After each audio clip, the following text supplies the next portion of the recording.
Hey everybody, it's Abby at Stitch in Heaven, and I have a fun new project happening at the store. It's called Christmas on the Square.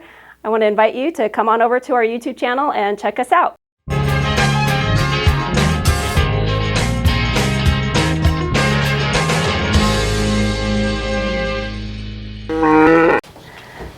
I am so glad that you are here to join me as I teach you how to build the block for this project called Christmas on the Square. If you love to quilt, please hit the subscribe button and hit the notification bell so that you can keep up on all that's happening here at Stitch in Heaven. We have new projects coming all the time. This project features a collection of fabric called Holly Jolly that was designed by Urban Chicks for Moda. I just love the nostalgic vintage feel of this fabric. It reminds you of like vintage wrapping paper. One of my favorite prints is these Santa Clauses. When I was growing up, my mother had a ceramic train that was just really, really cute. I think it came from like Avon or something like that, a Hallmark store, something like that. And but it was always up on our mantle at Christmas time. And the Santa who drove that train looks just like the Santa here. The shape of him, his face, it's just, so it really brings back memories for me. I have that train at home and love to put that up for my own kids to enjoy at Christmas time. This quilt does feature 18 different fabrics plus your binding and border. So it's nice because it can be very, very scrappy if you want it to be. Today the technique that I want to teach you is strip piecing. This block features two different strip sets. There's one strip set down the middle here and then one on each side. So, and they're each a little bit different. So we have this little bit of an offset shape in the center. My goal was to help it kind of look like an ornament for Christmas time, and just to be a different unique shape rather than just a plain square. A few other tools that you might find handy for this project are some Ziploc baggies that will help you to keep your fabrics organized. We're going to be making 6 different sets of 3 fabrics. So I've got 6 different colored blocks in this quilt, 3 copies of each. And so your baggies and either some labels or some blue tape and a Sharpie to label with are going to help you keep that all organized. Once you have organized your fabrics into sets, I love these Stitch in Heaven binding clips. They're also handy for just clipping things together. So I'm going to use one of these to clip my set together, and then again you're going to have 6 different sets, and it'll just help us stay organized. You are going to want a good rotary cutter. When you're strip piecing, you definitely want to put a fresh blade on so that we're not worried about pulling on skipped threads and pulling our strips out of shape. We are going to need a nice long ruler, at least 24 inches long. We like to use this 8.5 by 24.5 inch ruler by Creative Grids here in the studio. We're also going to be using this nifty ruler, also by Creative Grids. It is called the Stripology ruler. So when you're making strip sets, and then we're going to subcut those into units, this is going to come in handy, and I will demonstrate how to use this here in a minute. When you are getting ready to cut strip sets, you want to make sure that you pre-press all of your fabrics before you cut. Completely open your fabrics up, press that center crease out. The reason we want to do that is because we all know that fabric isn't always folded perfectly from the mill and sometimes goes on the bolt a little crooked. And so when we start cutting strips and things aren't perfectly square at the fold, then we start ending up with these zigzag shapes, which is not something that we want when we're trying to piece together our strips. So I've already pre-pressed my fabric. That's all done. I pressed the crease out. So the next thing that you want to do is you want to line up the selvage edges and try to get this fabric to lay as flat as possible. So you can see here on this corner, on this side, once I've lined up my selvages, I've got this major overlap. So I want to be sure to cut that off and give myself a good square starting edge. I am a short person. Today I'm wearing high heels, and they're a tool for me today. We are going to pull this fabric as close as I can to my body. And I'm going to use this long ruler. I'm only going to fold the fabric in half once. We don't want to be folding over multiple times for a shorter cut length because we run the risk of getting those zigzags, which we don't want. So I'm only going to fold the once, use a nice long ruler. I'm going to line up this line here along the bottom, right at the fold. And if that's perfectly lined up, I'm going to have a perfect 90-degree cut. The high heels are helping me today because they're helping me have a little more reach over the top of this fabric and the ruler. I have a tendency when I'm cutting to use a little too much pressure, and my ruler slides out of the way as I'm cutting slightly, which throws my seams off.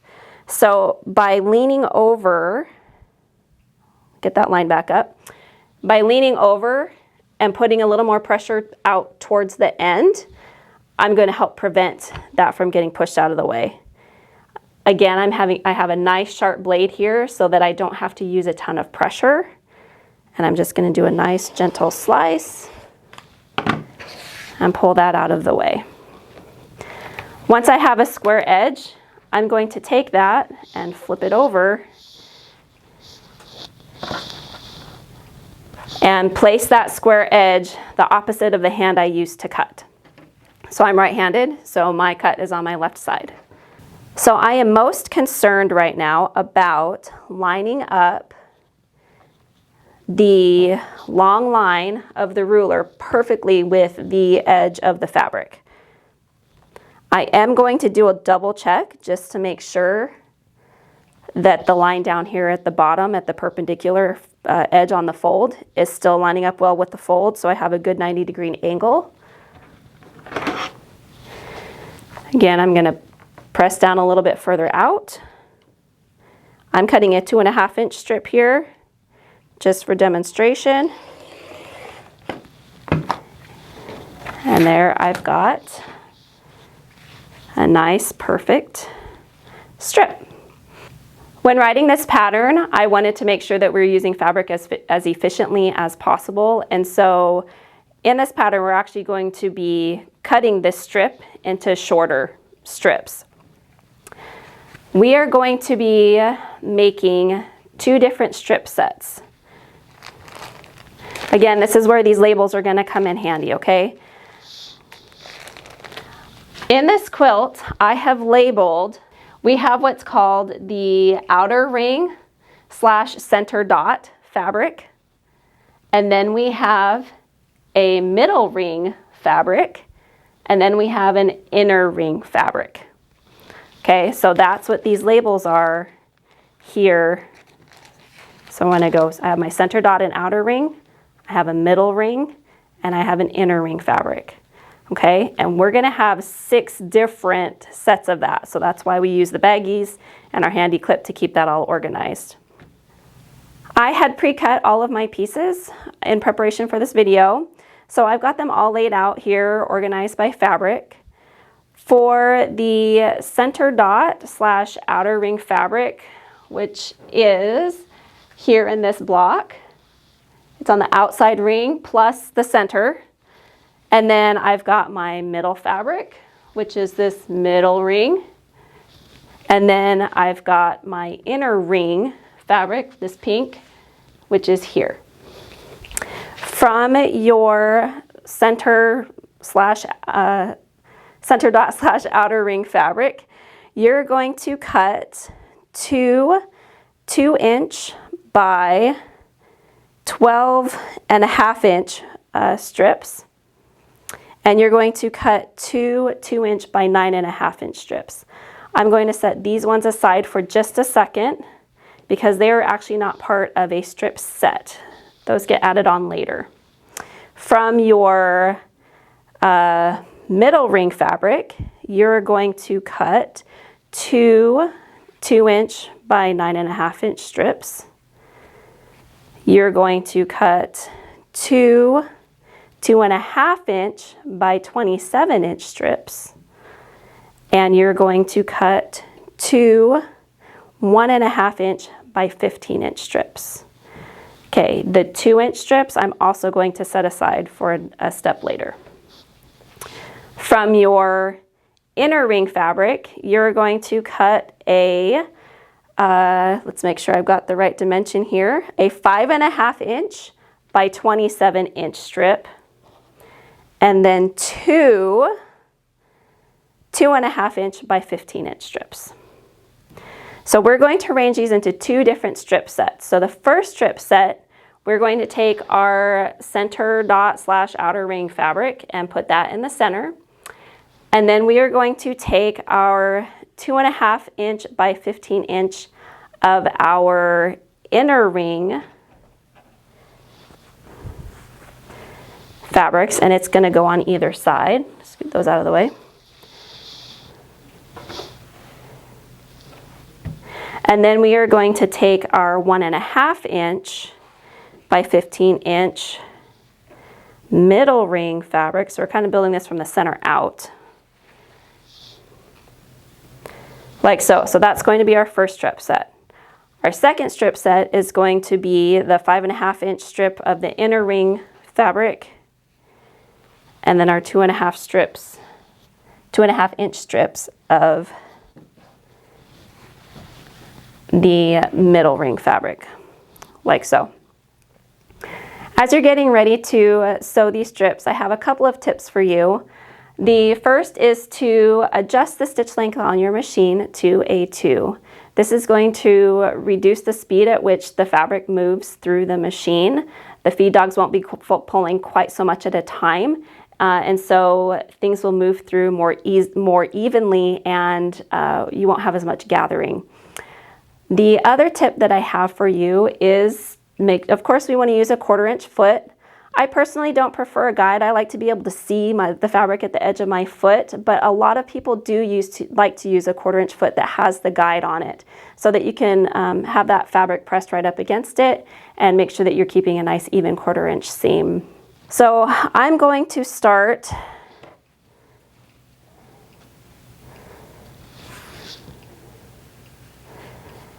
by lining up my strips here. I'm going to make sure things are nice and even.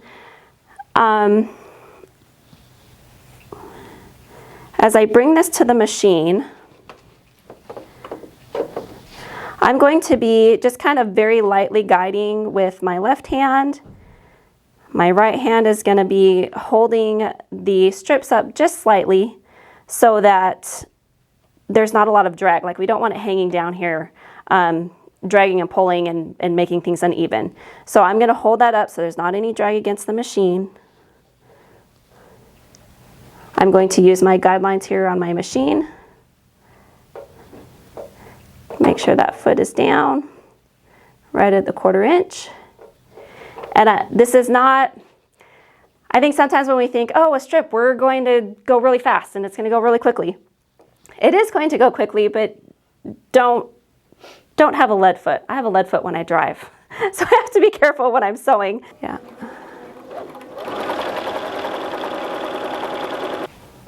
And as I go along here, I'm stopping periodically just to make sure that my edges are staying even.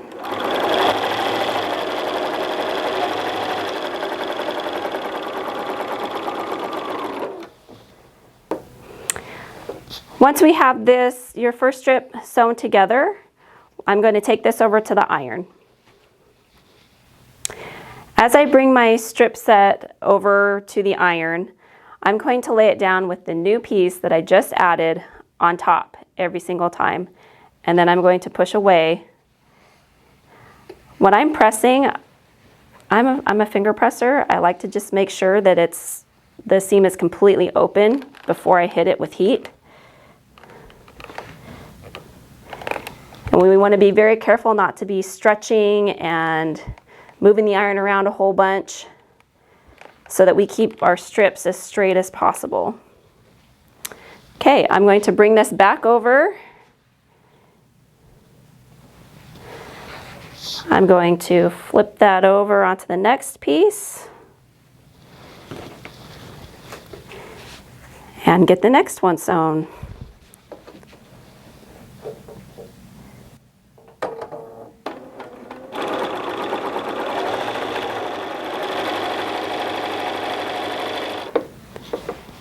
All right, that was my last strip. I'm going to get it over here to the iron.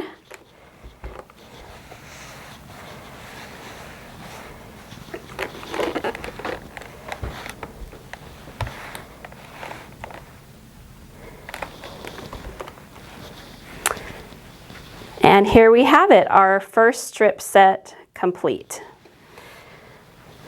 I'm going to go over to my second strip set, and I'm just going to do the same thing. I'm going to flip this over and sew up one side, and then add the whole thing on the next set, and I will be back with you in a second. All right, I've got my final strip pieced on here, and I'm just giving it a quick press to get it open. This is where if you've got a large ironing space will come in handy, then we won't have to shift. I do want to mention that before I came to Stitch in Heaven, I had never even thought or heard of a wool pressing mat, but I absolutely love it. As you press, it holds the heat, and so you're actually kind of getting a press from both sides. I just think the seams come out really, really crisp and clean. I've got my strip sets ready to go. I've got strip set number 1 and I've got strip set number 2. I'm going to show you how to cut these into the units that we need for the blocks using the Creative Grid Stripology ruler. This ruler makes really quick work of cutting your strip sets into units because it has slits in it. I don't know if you can see that, but there's slits every ½ inch, and so you do not have to keep picking up your ruler and repositioning it. You just lay it down, get started, and start slicing. So we'll get started here with strip set number 1. So as you are pressing, you want to try to keep this as square as possible so that when you come to lay the Stripology ruler down, it's easy to line up the edges of your fabric.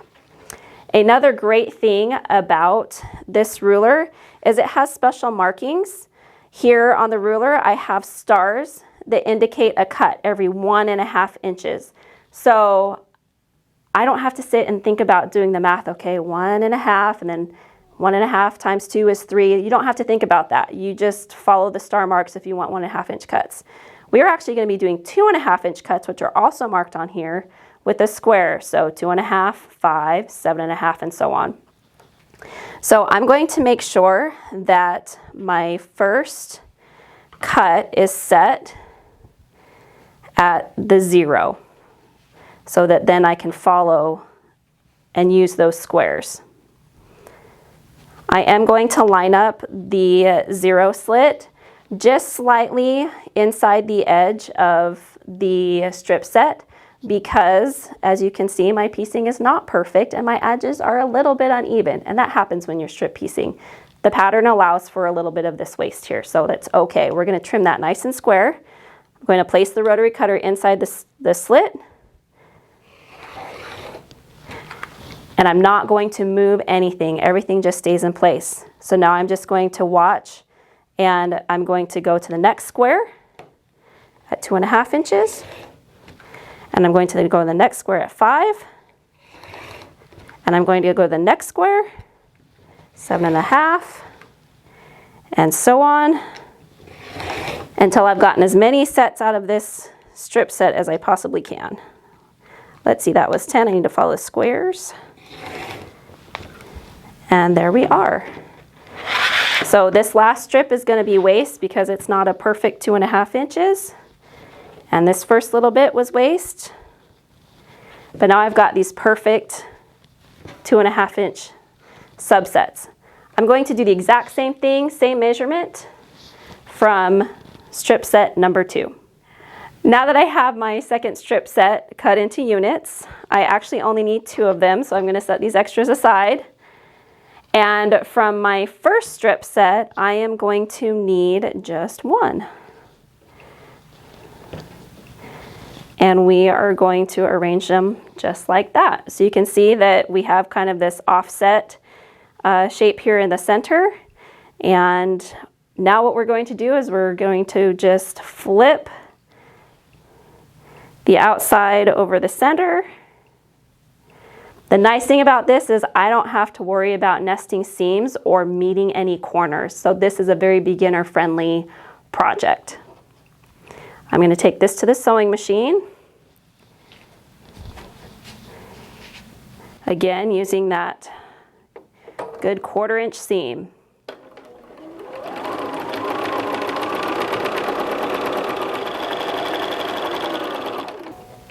I'm going to take this to the iron and get this pressed open.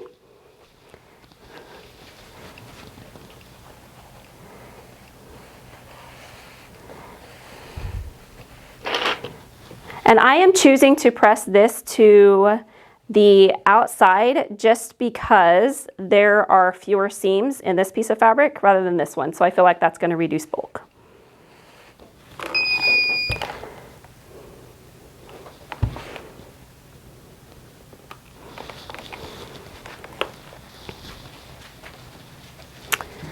Now I'm just going to repeat that on the other side.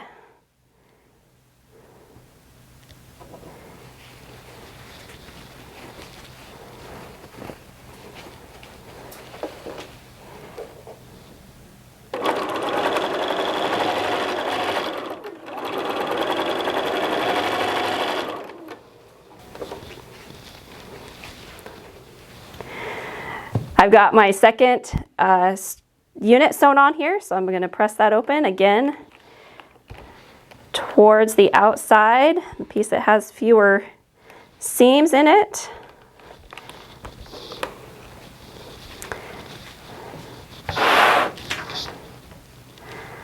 All right, now this is where I'm bringing back these strips that I set aside earlier. These are all of our 2-inch strips. So we are going to complete this square with 2 more strips there. I'll get that sewn on and I'll show you the next step. All right, the next step is to add our final ring. So we're adding the fabric that matches our center dot. These ones I'm actually going to start top to bottom.